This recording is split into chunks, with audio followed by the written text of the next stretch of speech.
عليكم الله، السلام عليكم.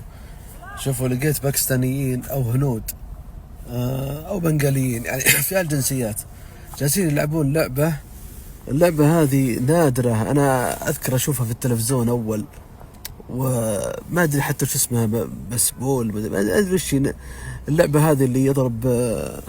دقيقة لا ايه اللي دقيقة بتشوفون الحين وهو يضرب كيف يمسك زي كذا. شو دقيقة بكبرها. ايه هذاك يطلق، هذاك يمسك كورة ويرميها عليه.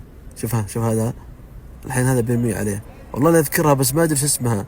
عندهم رياضات مي عندنا الهنود ذولي. شوف الحين هذا بيرمي رمى، ما صورت لكم زين. المهم هذاك يرمي بقوة، بقوى قوته.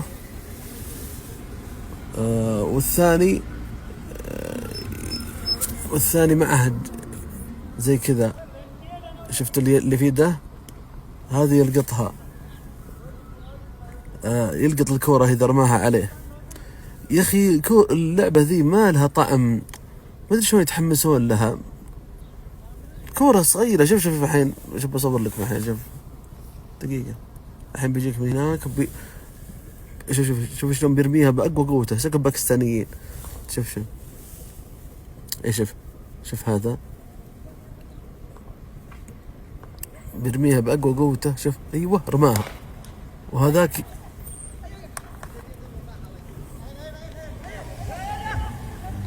والله ما شاء الله عليهم.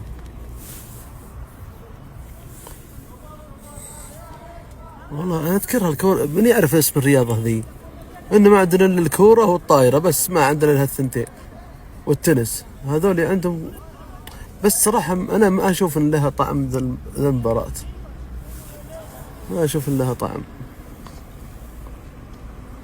شوف يرمي وهذا يلقى يطقها، وهذا يجي مكان هذا بشكل سريع كذا. ايش رايكم في اللي يعرف اسم اللعبة يعلمني. شوف هذا بيطلق عليه الحين. طولت السناب بس يلا. شوف ها. ايوه هذا ما مداه يصدها. شوفوا كتبت في جوجل لاني اتذكر اسمها باسبول. صارت اسم لعبة امريكية اسمها الباسبول. شوف هذه صورها. اقول لكم والله انا توقعت انها هي. شوف لعبة الباسبول الامريكية. عاد أمريكية أصلها. المهم أنها هذا شكل الكورة وهذا شكلها نفس اللي كانوا يلعبونها. شوف يرمي، هذا يرمي بس ما شفت أحد يعني من ربعنا يلعبها أصلا. ما أتوقع بس سبحان الله صار فيه هنود وباكستانيين يلعبونها، توني أدري عنهم. واسمها بالعربي كرة القاعدة، يعني كرة وقاعدة للكرة ترميها وتطيح في الحفرة. بس هذه ما لعبتهم ما فيها حفرة ولا شيء، بس اللي قطعوا والله شفته قلت لازم أصورها.